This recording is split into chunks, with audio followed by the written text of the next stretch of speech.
ওকে, আজকে আমরা 6.2 করব হায়ার ম্যাথের প্রথম পত্র। তো এইখানকার অঙ্কগুলো তোমরা 9 10 করে আসছো। দুই একটা অঙ্ক আছে যেগুলো একটু নতুন, সেগুলো আমি সলভ করে দিব। যেমন এক নম্বরে দুইটা অঙ্ক আছে, দেখো প্রথম কোশ্চেনটা বলা হচ্ছে sin থিটা অনুপাতকে tan থিটা এর মাধ্যমে প্রকাশ। sin থিটা দেওয়া আছে, এটাকে আমরা tan এ কনভার্ট করে ফেলবো। sin থিটা স্কয়ার দিলাম, রুট দিলাম। দেন sin স্কয়ার থিটা সূত্র 1 - cos স্কয়ার থিটা। এখানে 11 12 এর কোনো মেকানিজম নাই বললেই চলে, 9 10 এর টপিক। এবার cos কে 1/sec লিখলাম, লসাগু করা হলো। sec স্কয়ার থিটা -1 হচ্ছে tan স্কয়ার থিটা, আর নিচে sec স্কয়ার থিটা সূত্র 1 + tan স্কয়ার থিটা। এখন রুটের মেকানিজমে স্কয়ার রুট কাটা উপর থেকে শুধু tan থিটা থাকে, আর এই রুট ওভারটা নিচে রয়ে গেল, root over 1 + tan square theta. দেখো sin থিটার ভিতরে সব tan থিটা চলে আসছে। এটাই হলো sin x কে বা sin থিটাকে tan x বা tan থিটার মাধ্যমে প্রকাশ। এটার মতো করে তোমরা এই কোশ্চেনটা সলভ করবা, cos x কে cot x এর মাধ্যমে প্রকাশ। Exact same. এবার বাকি যে অঙ্কগুলো আছে 2 থেকে 8 পর্যন্ত সবগুলোই 9 10 করে আসছো। আমি এখন চলে যাব 9 নম্বর প্রশ্নে। 9 এর 1। 9 এর 1 এ দেখো cos alpha plus sec alpha equal to cos alpha plus sec alpha equal to হচ্ছে 5/2। এখান থেকে আমরা এই cos আলফার জায়গায় cos আলফা রাখি, প্লাস sec আলফার জায়গায় 1/cos আলফা লিখি ইকুয়াল টু 5/2।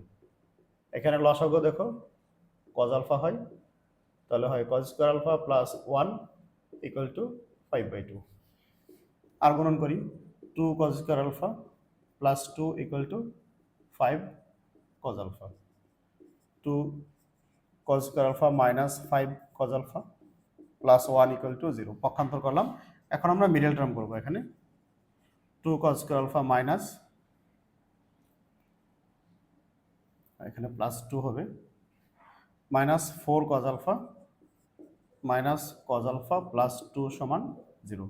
প্রথম দুইটা থেকে 2 cos আলফা কমন নিতে পারি, তাহলে হয় cos alpha minus 2 minus 1 common নিলে হয় cos আলফা মাইনাস 2 সমান 0। Then cos alpha minus 2 into 2 cos alpha minus 1 সমান 0। এখান থেকে আমরা লিখতে পারি 2 cos আলফা মাইনাস 1 সমান 0। সাইড নোটে লিখে দিব cos alpha minus 2 not equal to 0। এটা নট ইকুয়াল টু 0 কেন ধরলাম দেখো, যদি এখান থেকে আমরা মান বের করার চেষ্টা করি cos আলফা ইকুয়াল টু 2 চলে আসবে, যেটা আমরা 9 10 এ শিখে আসছি। sin আলফা এবং cos আলফা বা sin থিটা এবং cos থিটা মান +1 থেকে বড় হতে পারে না, -2 থেকে ছোট, -1 থেকে ছোট হতে পারে না। ওই দৃষ্টিকোণ থেকে cos আলফা ইকুয়াল টু 2 গ্রহণযোগ্য নয়। তাহলে এখান থেকে দেখো যদি আমরা একটু কাজ করি, cos আলফা ইকুয়াল টু চলে আসবে 1/2। cos আলফা যদি 1/2 হয়, স্বাভাবিকভাবেই sec আলফা হবে শুধু 2। এবার লেফট সাইডে আছে দেখো cos পাওয়ার n আলফা প্লাস sec পাওয়ার n আলফা। cos আলফা হচ্ছে 1/2 পাওয়ার n প্লাস 2 পাওয়ার n, তাহলে 2 পাওয়ার মাইনাস n প্লাস 2 পাওয়ার n, দেখো মিলে গেছে রাইট সাইড। এই হচ্ছে আমার কোশ্চেনটা। এবার 9 এর 2 যেটা আছে, 9 এর 2 সেম 9 এর 1। তোমরা বাসায় সবাই নিজেরা প্র্যাকটিস করবা, 9 এর 2 পারবা, সমস্যা হবে না। এখন চলে যাব আমরা 9 এর 2। যদি কারো 9 এর 1 করলাম, 9 এর 1 যদি কারো সমস্যা থাকে আমাকে জানাবা। দেখো cos alpha plus sec alpha 5/2, sec কে আমরা 1/cos বানালাম, দেন লসাগু করা হলো। এরপরে এই জায়গার একটু কাজ, এই জায়গার কাজটা হচ্ছে আমরা এখানে একটু মিডল টার্ম করলাম। এই লাইনের পর থেকে যে কাজটা করা হলো মিডল টার্ম, 9 10 এর কাজ। এখানে নতুন কোনো কাজ নাই। আশা করি এখানে বুঝতে কারো সমস্যা হওয়ার কথা না। আমরা cos আলফা এবং sec আলফার দুইটা পৃথক মান বের করে, যেমন cos আলফা পাইছি 1/2, sec আলফা পাইছি শুধু 2, মানগুলো বের করে বাম পাশে বসে দিলাম, আমাদের কোশ্চেন সলভ হয়ে গেল। ওকে, এবার চলে যাব আমরা। ওকে, এবার 10 নম্বর প্রশ্নের দিকে তাকাও।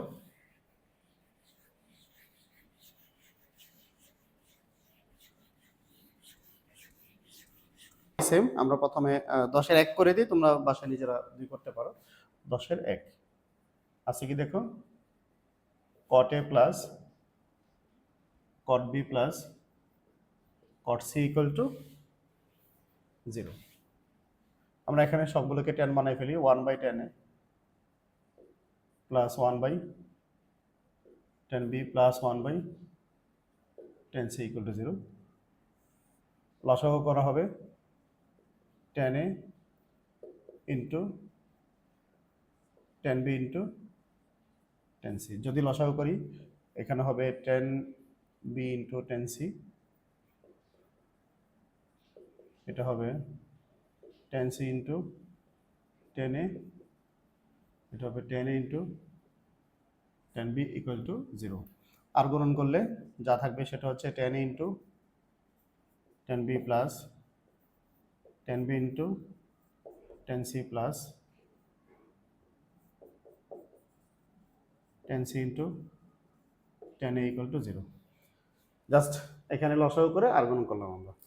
এবার আমরা একটু ক্লাস 8-এর সূত্র প্রয়োগ করি। সূত্রটা হচ্ছে এরকম, যেমন এটাকে a ধরলাম, এটাকে b ধরলাম, আর এটাকে c ধরলাম, তাহলে a plus b plus c whole square. a plus b plus c whole স্কয়ারের সূত্র হচ্ছে a square plus b square plus c square plus 2 into ab plus bc plus ca। এখন এই জায়গায় একটু কাজ করি, এটা যা আছে তাই থাকলো 10a plus 10b plus 10c whole square. এদিকে থাকলো হচ্ছে 10 square a plus 10 square b plus 10 square c plus 2 into 0, যেই মানটা আমরা এই জায়গায় বের করে আসছি। এটা সেম দেখো, এটার মান এখানে 0 বসানো হলো। তাহলে ফাইনালি যা থাকে এখন 10a plus 10b plus 10c whole square, আর এদিকে থাকে হচ্ছে 10 square a plus 10 square b plus 10 square c। এবার এই অঙ্কের শেষ লাইনটার জন্য আমাদের নতুন কিছু বিষয় আলোচনা করতে হবে, যা আমরা 9-10 লেভেলে এসএসসি লেভেলে কিছুটা পড়ে আসছি, প্রতিসম রাশি। প্রতিসম রাশি, এই প্রতিসম রাশি বা সিমেট্রিক এক্সপ্রেশন, এটা হচ্ছে 2 চলকের বা 3 চলকের হতে পারে, 2 বা 3 চলকের রাশিটা 2 বা 3 চলকের হতে পারে। যেমন আমি একটা উদাহরণ দিলাম, 2 চলকের 3 চলকের a plus b plus c, এটা একটা রাশি। যদি আমরা a এর জায়গায় b আর b এর জায়গায় যদি a বসা, অর্থাৎ দুইটি চলককে যদি জায়গা বদল করি, যেমন তাহলে এটা কি হতে পারে b plus a plus c, ঘুরে ফিরে কিন্তু রাশিটা আগের মতোই রয়ে গেল। এই টাইপের রাশিকে বলা হয় প্রতিসম রাশি। যেমন আরেকটা রাশি a square plus b square plus c square, এখানে যদি আমরা b এবং c কে এক্সচেঞ্জ করি, c এর জায়গায় b, b এর জায়গায় c, তাহলে এটা হতে পারে a square plus c square plus b square. এই ক্ষেত্রেও কিন্তু রাশিটা ঠিক আগের ভ্যালু দেখায়। এই টাইপের রাশিকে আমরা প্রতিসম রাশি বলি। আরেকটা উদাহরণ দিতে পারি, যেমন ab plus bc plus ca। এখানেও যদি আমরা a এর স্থলে b আর b এর স্থলে যদি a বসাই, তাহলে কি হতে পারে দেখো, a এর জায়গায় b বসাবো তাহলে হবে b, b এর জায়গায় a বসাবো a প্লাস b এর জায়গায় a c প্লাস c থাকলো a এর জায়গায় b, ঘুরে ফিরে দেখো রাশিটা সেম থাকে। এই টাইপের রাশিগুলোকে প্রতিসম রাশি বলা হয়। আর এই প্রতিসম রাশিগুলোকে সংক্ষেপে প্রকাশ করার একটা সিস্টেম আছে, সবগুলো চিহ্ন প্লাস, এটাকে আমরা লিখতে পারি সামেশন অফ a। এখানে দেখো সবগুলো চিহ্ন প্লাস, এটাকে আমরা লিখতে পারি সামেশন অফ a স্কয়ার, আর এটাকে লিখতে পারি আমরা সামেশন অফ ab। তাহলে দেখো সেম টেকনিক যদি এই জায়গায় অ্যাপ্লাই করি, এই জায়গাটা 10a 10b 10c সেম এক নাম্বারটার মতো করে, তাহলে এটাকে আমরা লিখতে পারি সামেশন অফ 10a স্কয়ার আছে দিয়ে দিলাম স্কয়ার ইকুয়াল টু, এটাকে আমরা লিখতে পারি সামেশন অফ 10 স্কয়ারে। দেখো আমার প্রমাণের সাথে মিলে গেছে। এই টপিকের ব্যবহারটা এখন থেকে 11-12-এ প্রচুর পরিমাণে হবে, এই জন্য বিষয়টা খুব মনোযোগ দিয়ে সবাই খেয়াল করবে। আশা করি 10-এর 1-এ কারো সমস্যা হওয়ার কথা নয়, 10-এর 2 সেমভাবে বাসায় নিজেরা করবো। সমস্যা হলে জানাবা, কমেন্টস করলে জানালে আমি অবশ্যই সলভ করে দেবো।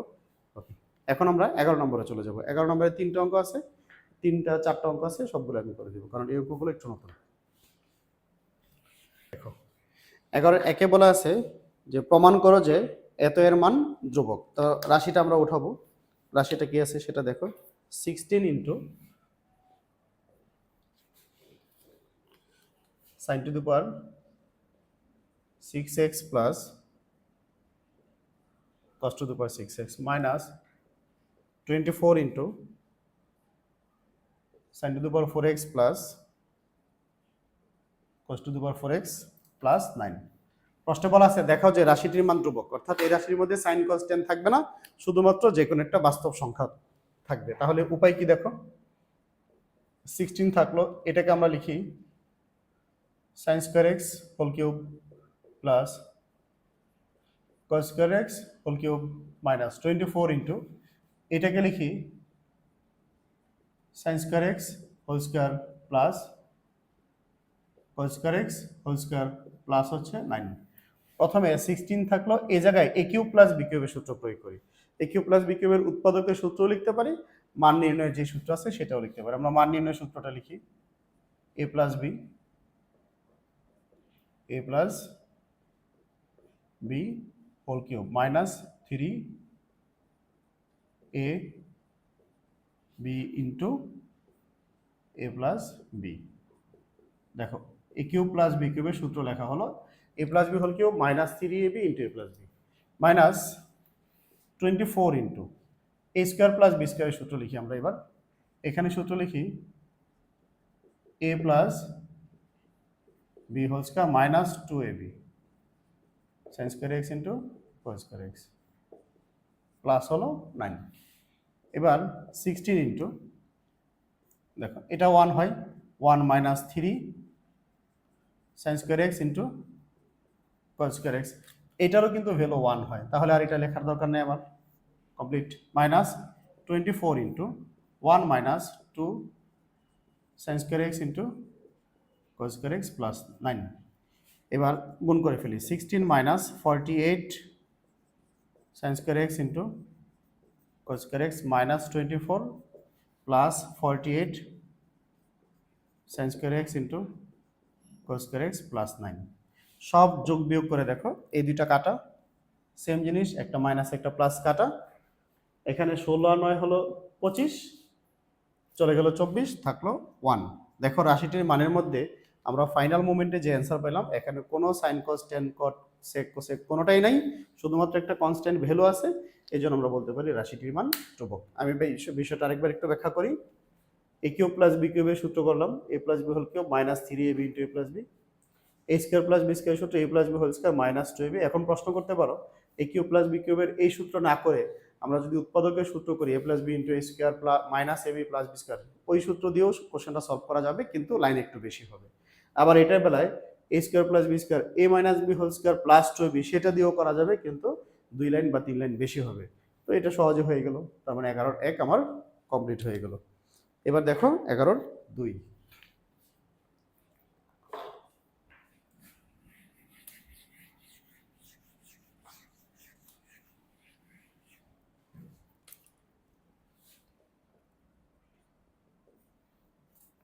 এগারো দিয়ে দেখো প্রথমে একটা ভ্যালু দেওয়া আছে X sine cube alpha plus Y cos cube alpha equal to sine alpha into cos alpha, এটাকে আমরা 1 নম্বর সমীকরণ দিয়ে রাখলাম। আরেকটা মান আছে X sine alpha minus Y cos alpha equal to 0, এটাকে 2 নম্বর সমীকরণ দিয়ে রাখলাম। প্রথমত 2 হতে পাই, 2 নম্বর সমীকরণে আমি একটু কাজ করি। দেখো তো X sine alpha equal to Y cos alpha লিখতে পারি, ডাইরেক্ট পক্ষান্তর করে দিলাম, তাহলে এক্স ইকুয়াল টু কি হয় দেখো Y cos alpha by sine alpha, এটাকে দিলাম 3 নম্বর সমীকরণ। এখন খেয়াল করো এই এক্স এর মানটা আমি 1 নং বসে দিই প্রতিস্থাপন পদ্ধতির মতো। 1 নং A X equal to Y cos alpha by sine alpha বসিয়ে পাই। এই জায়গায় একটু সতর্কতা আছে, আমরা অনেকে কি করি এখানে একটু বেশি চালাকি করে এই কস বাই সাইনকে কট বানানোর চেষ্টা করি। এখানে আমরা এই কাজটা করব না, এটা করলে আবার কোশ্চেনটা সলভ করতে অনেক কষ্ট হয়ে যাবে। 1 নম্বরে আমরা এক্স এর মানটা বসাই, এক্স এর মানটা যদি বসাই তাহলে কি হবে দেখো ওয়াই কস আলফা বাই হলো সাইন আলফা ইন্টু হলো sine cube alpha plus Y cos cube alpha equal to sine alpha into cos alpha. এবার দেখো এখানে কি থাকে Y cos alpha into sine square alpha, এই দুটা কাটা, এই সাইন আলফা কাটলাম, plus Y cos cube alpha equal to sine alpha into cos alpha. এখন এখান থেকে দেখো ওয়াই কস আলফা কমন নেওয়া যায়, তাহলে থাকে sine square alpha plus cos square alpha equal to sine alpha into cos alpha. এখানে দুইটা কাজ একসাথে করব। ওয়াই সমান কি হবে দেখো, ওয়াই সমান এটার মান 1, লেখা দরকার নাই, গুণাকার আছে, দুই পাশ থেকে কস আলফা কাটা, তাহলে ওয়াই সমান থাকতেছে সাইন আলফা। এবার এই ওয়াই এর মানটা আমরা 3 নম্বর সমীকরণে বসাবো। এবার লিখব সুতরাং 3 হতে পাই, 3 হতে কি পেতে পারি দেখো, x ইকুয়াল টু ওয়াই এর জায়গায় বসাই দেই sin alpha into cos alpha by হলো sin আলফা, কাটাকাটি করে থাকে হচ্ছে cos আলফা। এখন আমাকে বের করতে বলা হচ্ছে x square plus y square equal to 1। তো x square plus y square, x মানে হচ্ছে cos আলফা, লিখে দেই cos square alpha plus sin square alpha. আমরা সবাই এই সূত্র জানি, sin square alpha plus cos square alpha equal to 1। এবার দেখো 11 3 নম্বর প্রশ্নটা। এই লাইনে আমি আবার বলছি বিষয়টা, প্রথমে 2 নম্বর সমীকরণ নিয়ে কাজ করব। x এর মান বের করলাম, x এর মানটা 1 নম্বর সমীকরণে বসাইলাম, y পেলাম, y এর মানটা আবার 3 নম্বরে বসে x বের করলাম, দেন x square plus y square, এটা হচ্ছে আমার বাম পাশ, মান বসাই দিলাম, অঙ্ক হয়ে গেল। এবার 11 3 দেখো, এটা নিয়ে করে আসছে, বাম পাশে একটা মান দেওয়া আছে দেখো, যে রাশিটা নিয়ে আমরা কাজ করব sec theta plus tan cube theta into cosec theta. এটার একটা ক্লু আছে, প্রশ্নে একটা মান দেওয়া আছে, সেই মানটা আমরা লিখব একটু পরে। এই sec থিটাকে লিখি 1/cos থিটা, এটাকে লিখি sin cube theta by cos cube theta into 1/sin theta. এখন দেখো কি থাকে, 1/cos থিটা প্লাস এখানে কাটাকাটি করার পরে থাকে উপরে sin স্কয়ার থিটা, নিচে হলো cos কিউব থিটা।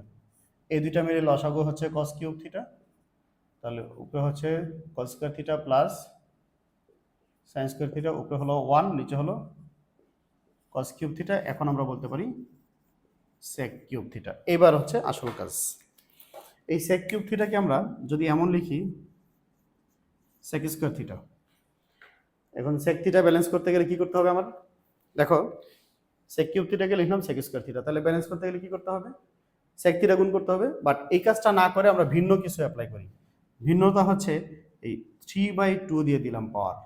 এতে সুবিধা কি হচ্ছে দেখো, আগের পাওয়ার ছিল আমার 2, আর এখন গুণ করলাম 3/2, দুইটা কাটাকাটি করলে কত থাকতেছে আমার 3 থাকতেছে, যা আগে ছিল sec কিউব থিটা।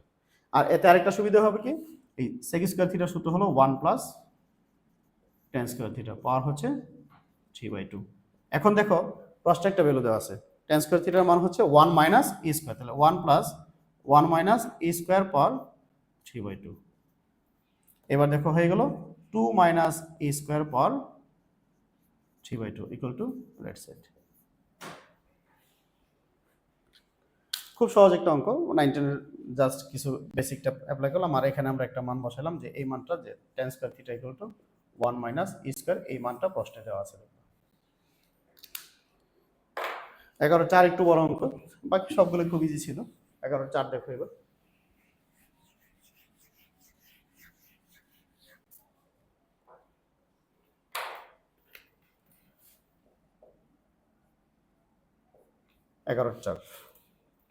একটা মান দেওয়া আছে দেখো, cos to the power 4x by cos square y plus sin to the power 4x by sin square y equal to 1।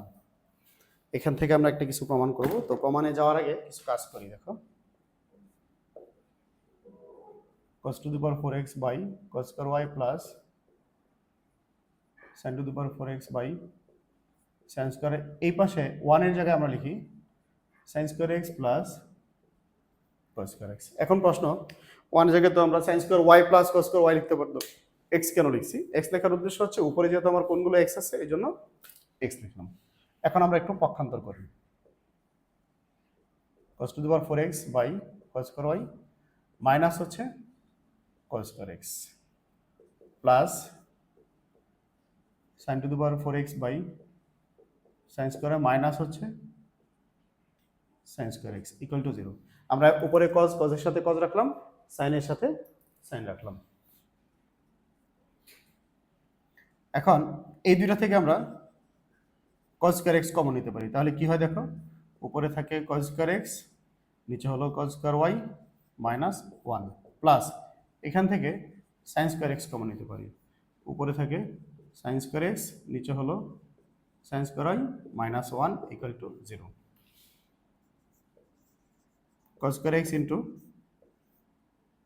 এখন এই দুইটা মিলে যদি লসাগু করি তাহলে লসাগু হবে কস স্কয়ার ওয়াই, তাহলে আমার হচ্ছে cos square x minus cos square Y. আবার এখানে যদি লসাগু করি, লসাগু হলো সাইন স্কয়ার ওয়াই, আর উপরে থাকতেছে sine square x minus sine square Y equal to 0। এখন উপরের সবগুলোকে এই দুটাকে সাইন বানাবো অথবা এই দুটাকে আমরা কস বানাবো। তো প্রথম দুইটা যা আছে তাই রাখি, কস স্কয়ার এক্স ইন্টু, দেখো cos square x minus cos square Y, নিচে হলো cos square plus sine square X. এখানে এই প্রথমটার জায়গায় লিখি 1 মাইনাস কস স্কয়ার এক্স, এটার জায়গায় লিখি 1 মাইনাস কস স্কয়ার ওয়াই, নিচে হলো সাইন স্কয়ার। এখন প্রশ্ন হলো এই জায়গায় মাইনাস ছিল, এই জন্য হবে মাইনাস, আর এই মাইনাস আর মাইনাস গুণ করে হয়ে গেল প্লাস ইকুয়াল টু 0। এখন থাকে কি দেখো, cos square X into cos square x minus cos square Y, নিচে হলো কস স্কয়ার ওয়াই। এখানে দেখো প্লাস 1 মাইনাস 1 কাটা, এই দুইটা কাটার পর এটার সামনে থাকে মাইনাস, এটার সামনে থাকে প্লাস। আমরা একটা মাইনাস কমন নিই, মাইনাস যদি কমন নিই এই প্লাসের সাথে গুণ হয়ে যাবে মাইনাস, আর এটা হলো সাইন স্কয়ার এক্স, উপরে থাকে এখন cos square x minus cos square Y, নিচে হলো sine square Y equal to 0। এবার উপরে দেখো দুইটা same, cos square x minus cos square Y, এটা কমন নিয়ে যাই, যদি কমন নেই cos square x minus cos square Y, যদি কমন নেই এখানে থাকবে উপরে কস স্কয়ার এক্স আর নিচে থাকবে কস স্কয়ার ওয়াই মাইনাস, উপরে থাকবে সাইন স্কয়ার এক্স, নিচে থাকবে sine square Y equal to 0। কিভাবে হলো দেখো, আমরা জাস্ট এই লবটা কমন নিলাম, তাহলে লবে কস স্কয়ার এক্স থাকে, হরে কস স্কয়ার ওয়াই থাকে, সেম জিনিস এই লবটাকে কমন নিলাম দুই জায়গা থেকে, তাহলে লবে থাকে সাইন স্কয়ার এক্স, হরে থাকে সাইন স্কয়ার ওয়াই। এখন দুইটা রাশির গুণফল শূন্য, এখন আমরা লিখব হয় cos square x minus cos square Y equal to 0 বা cos square x equal to cos square y, অথবা এটা cos square x by cos square Y minus sine square x by sine square Y equal to 0। এখানে দেখো আমরা এই মানটাকে, এই প্রাপ্ত মানটাকে এই জায়গায় ইনপুট করে দিই, তাহলে কি পাই দেখো, উপরে কস স্কয়ার এক্স এর জায়গায় কস স্কয়ার ওয়াই বসাই দিই, নিচে হলো cos square Y minus sine square x by sine square Y equal to 0। তাহলে এটা হয় 1, এটা ওই পাশে নিয়ে যাই, sine square x by sine square y. তাহলে এখন হচ্ছে sine square x equal to sine square y, দুইটা ভ্যালু পেলাম, একটা হচ্ছে cos square x equal to cos square y, আরেকটা পেলাম sine square x equal to sine square y. এখন যদি আমরা এই অঙ্কের বাম পাশ নিয়ে কাজ করি, দেখবা পরের লাইনে আমার অঙ্ক শেষ হয়ে যাবে। বাম পাশে কি আছে দেখো, বাম পাশ হলো cos to the power 4y by cos square x plus sin to the power 4y by sin square y। এখন আমরা একটা কাজ করব, cos square x এর জায়গায় কি বসাবো, cos square x এর জায়গায় cos square y বসাই দিই, আর উপরে হলো cos to the power 4y plus sin to the power 4y থাকলো, sin square y এর জায়গায় sin square x, এটা sin square x ছিল নিচে, এই sin square x এর জায়গায় sin square y বসাই দেই, কাটাকাটি করলে এটা হয় cos square y প্লাস হলো sin square y equal to 1, কারণ হচ্ছে sin square theta plus sin square theta plus cos square theta equal to 1, এই হচ্ছে 11 নম্বর। এখন এই চ্যাপ্টারে আর বাদ বাকি যে অঙ্কগুলো আছে তোমরা এগুলো 9 করে আসছো, 9 10 করে আসছো, হায়ার ম্যাথ জেনারেল ম্যাথ দুই জায়গায় ছিল, এই চ্যাপ্টার থেকে আর আমার করে দেওয়া লাগতেছে না। তারপরেও যদি কোনো সমস্যা হয় বাসায় গিয়ে দেখবা, যদি প্রবলেম হয় জানাবা, অবশ্যই সলভ করে দেব। এই হলো আজকের 6.2 দেখা হবে নেক্সট ক্লাসে। ওকে, আল্লাহ হাফেজ।